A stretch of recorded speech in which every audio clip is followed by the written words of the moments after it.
सभी दोस्तन के पंहिंजे शाहिद खुश व्लॉग यूट्यूब चैनल में खुश आमदीद चवंदुसि। दोस्तों अॼु जी अपडेट में जेका भी नवा या पुराना दोस्त आहिनि सभिनी खे अर्ज़ु कंदुसि त हिन वीडियो खे आख़िर ताईं ॾिसंदा। थी सके थो तव्हांजे कम जी अपडेट हुजे हिन वीडियो में।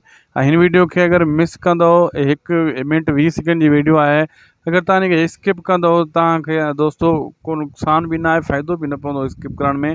फ़ाइदो इन में आहे तव्हांजे फ़ाइदे जी का ॻाल्हि असां करे सघूं था। हलूं था अॼु जी अपडेट जी तरफ़। तव्हांजो घणो टाइम न वठंदुसि, थी सघे त लाइक सब्सक्राइब शेयर ज़रूरु करे छॾींदा असांजे यूट्यूब चैनल के। दोस्तों मां ॿुधाईंदो हलां त तव्हांखे सभ खां वधीक इंतज़ारु त सिंध टीवी जा जेका ड्रामा नवां अचणा आहिनि उन्हनि जो ई हूंदो। छो त सिंध टीवी ड्रामनि जो सभ खां वधीक हर कंहिंखे इंतज़ारु हूंदो आहे, छो त उहे कामयाब भी हूंदा आहिनि ऐं सिंध टीवी वारनि जा ड्रामा जेका उहे पूरा आख़िर ताईं भी हलंदा आहिनि।